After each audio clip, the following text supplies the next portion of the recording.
You know, sometimes the teachers would say this, they'd say, there's no such thing as a stupid question. I liked it when they said, you know what I would do when they said that? I would raise my hand. Yes, Mrs. Baxter, is it possible for a 12-year-old boy to get pregnant from reading comic books? No? No? Oh, okay, I got some misinformation from my older brother. College was different, though, and the college professors, they never said there was no such thing as a stupid question. You know why? Because they knew better than that. You don't get to be a college professor and still hold the belief there's no such thing as a stupid question, you know? So in college, I needed a different strategy, a different tactic, because I didn't want to study or do the assignments or anything like that. So I'd come up with smart questions that would make me sound smart to the teachers, you know, so when they were given the grades, they might think, hey.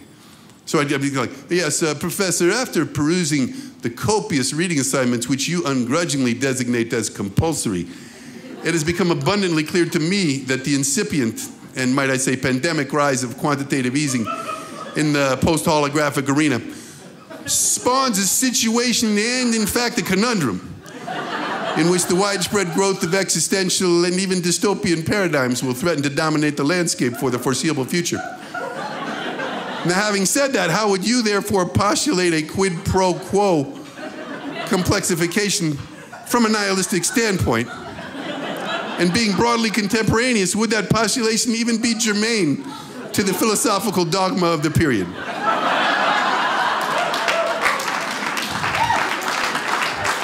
And secondly, because this is really a two-part question.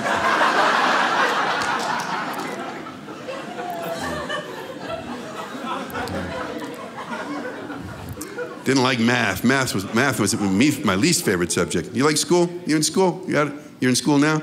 What's your name? Chanel. What are you studying? Nursing. Nursing? Yeah. I studied doctoring.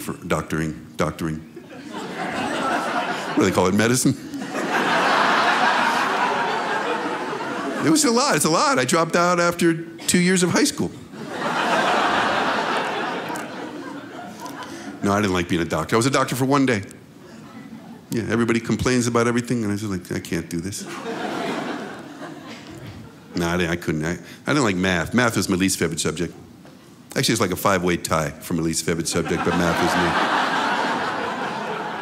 me. You know what I mean? Think about math. I hated math. Think about math was, you could try to pay attention, just look out the window for 2 minutes. Come back and you're lost forever. You might as well just look out the window again, because you're never gonna get back on track. It's not like you can say to the teacher, yes, could you repeat that? Yeah, because I was staring out the window. I saw the birds flying and I was thinking, gosh, what if I could fly? Fly away, that's for sure. Fly away from you and your lesson. Your stupid lesson. I was okay with math until they got up to addition. I was cool with counting. Algebra 3, that was the worst class ever. Algebra 3, remember? I didn't actually take Algebra 3, I took Algebra 1 3 times. But that's addition. But I was wrong. Back in the day, I would tell the teacher, I'm never going to use this algebra stuff, right? I always tell the teacher, I'm never going to use this algebra.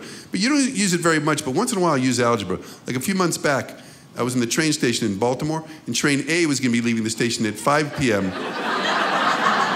and traveling west at 80 miles per hour.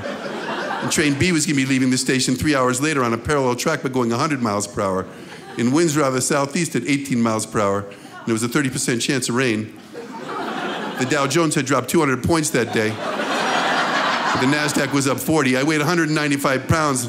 My blood pressure was 122/60. And the Kansas City Chiefs had a record of 8-2 and were atop the leaderboard of the AFC West.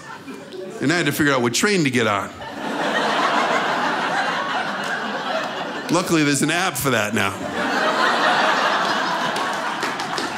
It's called Choo Choo. Choo Choo, C-H-U-C-H-U. Just get the free version, good enough. Subscribe to Dry Bar Comedy for even more of the world's largest collection of clean comedy.